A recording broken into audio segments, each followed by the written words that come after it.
എന്റെ ചോദ്യത്തിന് നീ മറുപടിയൊന്നും പറഞ്ഞില്ല. എന്താ നിന്റെ തീരുമാനം?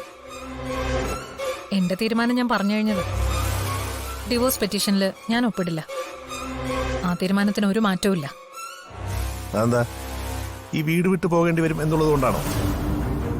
അതോ ഇന്ന് അനുഭവിക്കുന്ന ഈ സൗഭാഗ്യങ്ങളൊക്കെ നഷ്ടപ്പെടുമെന്നുള്ളതുകൊണ്ടാണോ? എങ്കിൽ അതിന്റെ ഇരട്ടി ഞാൻ നഷ്ടപരിഹാരമായിട്ട് തന്നേക്കാം. എനിക്കൊരു നഷ്ടപരിഹാരം ആവശ്യമില്ല നന്ദേട്ടാ. പഴയ കാര്യങ്ങളൊക്കെ നമുക്ക് മറക്കാം. ഒരു പുതിയ ജീവിതം തുടങ്ങാം. മറക്കാൻ പറയാൻ എളുപ്പമാണ്, പക്ഷേ അത് അനുഭവിച്ചവർക്ക് അതത്ര വേഗം സാധിക്കില്ല. ജീവിതകാലം മുഴുവൻ അതുണ്ടാവും. മരണം കൊണ്ട് മാത്രമേ അത് മാറൂ. അതുകൊണ്ടാണ് ഞാൻ പറഞ്ഞത്, വേർപിരിയുന്നത് തന്നെയാണ് നല്ലത്. നന്ദേട്ടാ, ഞാനിപ്പോ പഴയ ആളല്ല. ഒരുപാട് മാറി. അനുഭവങ്ങള് എന്നെ മാറ്റിയെന്ന് പറയുന്നതാവും ശരി. എനിക്കങ്ങനെ തോന്നുന്നില്ല. നമ്മുടെ മാറ്റം മറ്റുള്ളവർക്ക് കൂടി ബോധ്യപ്പെടുമ്പോഴാണ് ഒരാൾ മാറിയെന്ന് നമ്മൾ തിരിച്ചറിയുന്നത്. അപ്പൊ സന്ധ്യയുടെ കാര്യത്തിലോ? നന്ദേട്ടന്റെ ഭാര്യയാവാൻ അവള് മാറിക്കഴിഞ്ഞോ? എന്താ മറുപടി പറയാത്തത്? സന്ധ്യയുടെ ഭർത്താവാൻ നന്ദേട്ടൻ മനസ്സുകൊണ്ട് തയ്യാറായി കഴിഞ്ഞോ? തൽക്കാലം ഞാനതിന് മറുപടി പറയുന്നില്ല. മറുപടി പറയാത്തത് എന്തുകൊണ്ടാണെന്ന് എനിക്കറിയാം. അർച്ചനയോട് നന്ദേട്ടൻ പറഞ്ഞതെല്ലാം ഞാൻ കേട്ടു. അതും ഞാൻ മറക്കാം. നന്ദേട്ടന്റെ മനസ്സ് മാറ്റാൻ തയ്യാറാണെങ്കിൽ അതങ്ങനെ പെട്ടെന്ന് മാറ്റാൻ പറ്റുന്നതല്ലല്ലോ.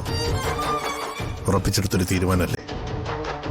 ആ, അപ്പൊ പിന്നെ എനിക്ക് എന്റെ തീരുമാനം മാറ്റാൻ പറ്റില്ല. മനസ്സിലായില്ലേ? ഡിവോഴ്സ് പെറ്റീഷനിൽ ഞാൻ ഒപ്പിടില്ല എന്ന്. ഇനിയിപ്പോ നിങ്ങൾക്ക് നിർബന്ധമാണെങ്കിൽ ഞാൻ അതിൽ ഒപ്പിടാം.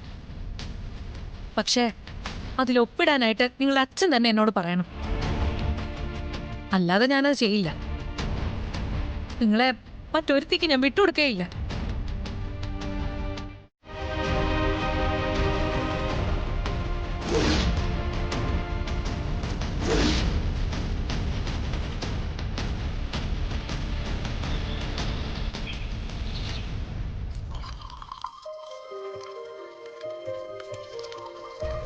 നിനക്ക് വേണോ?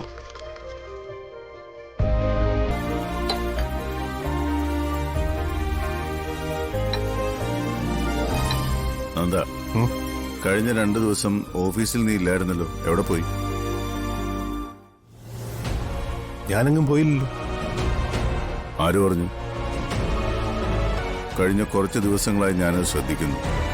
നിനക്കെന്താ പറ്റിയേ? ഏയ് ഒന്നുമില്ല. അച്ഛന് തോന്നുന്നതായിരിക്കും. ഞാനെന്തെങ്കിലും ആവശ്യത്തിന് പോയ സമയത്തായിരിക്കും അച്ഛൻ ഓഫീസിലേക്ക് വിളിച്ചത്.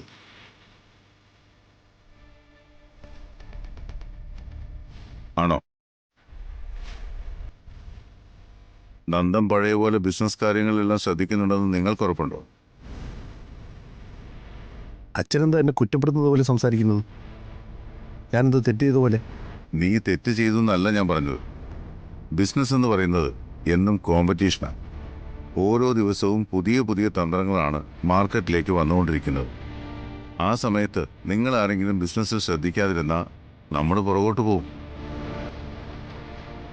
അങ്ങനെയൊന്നുമില്ല. നന്ദേട്ടൻ ആവശ്യമില്ലാതെ എങ്ങോട്ടും പോകുന്നില്ല.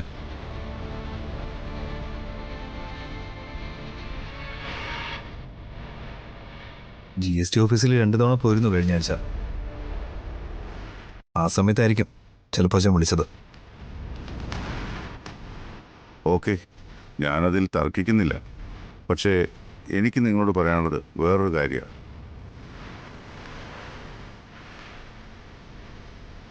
നന്ദൻ്റെ കാര്യം തന്നെയാണ്.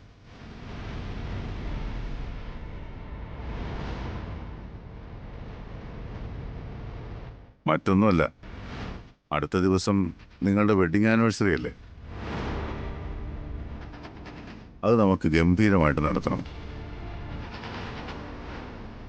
എന്താ വന്തികെ, അത് വേണ്ടേ? ഏയ് അതൊന്നും വേണ്ട. എനിക്ക് വെഡിങ് ആനിവേഴ്സറി ആഘോഷിക്കാൻ ഒരു താല്പര്യമില്ല. എനിക്ക് താല്പര്യമുണ്ട് അച്ഛാ. എന്താ അർച്ചനയുടെ അഭിപ്രായം? വെഡിങ് ആനിവേഴ്സറി ആഘോഷിക്കുന്നത് നല്ലത് തന്നെയാ. പക്ഷെ അത് വേണോ വേണ്ടയോ എന്ന് തീരുമാനിക്കേണ്ടത് അവരല്ലേ. അതിനുള്ള സ്വാതന്ത്ര്യം അവർക്ക് വിട്ടുകൊടുക്കുന്നതല്ലേ അച്ഛൻ നല്ലത്. എനിക്ക് തീരെ താല്പര്യമില്ലാത്ത കാര്യമാണ് ഈ വെഡിങ് ആനിവേഴ്സറി ആഘോഷിക്കുന്നത്. എന്നാൽ എനിക്ക് അങ്ങനെയല്ല. നന്ദ, നമുക്ക് നാളത്തെ എന്റെ ബർത്ത്ഡേ ആഘോഷം മാറ്റിവെച്ചാലോ? അതിനാ മാറ്റിവെക്കുന്നത്? നന്ദന് എന്നെ ഉപേക്ഷിക്കാൻ സാധിക്കില്ലെന്ന് എനിക്കറിയാം. തിരിച്ച് എനിക്കും അത് പറ്റില്ല. പക്ഷെ അവന്തിക, അവൾ ഇപ്പോഴും നന്ദന്റെ ഭാര്യ. അച്ഛന്റെ ആഗ്രഹം ഇനിയും നിങ്ങൾ ഒരുമിച്ച് ജീവിക്കണമെന്ന്. എന്നാര് പറഞ്ഞു?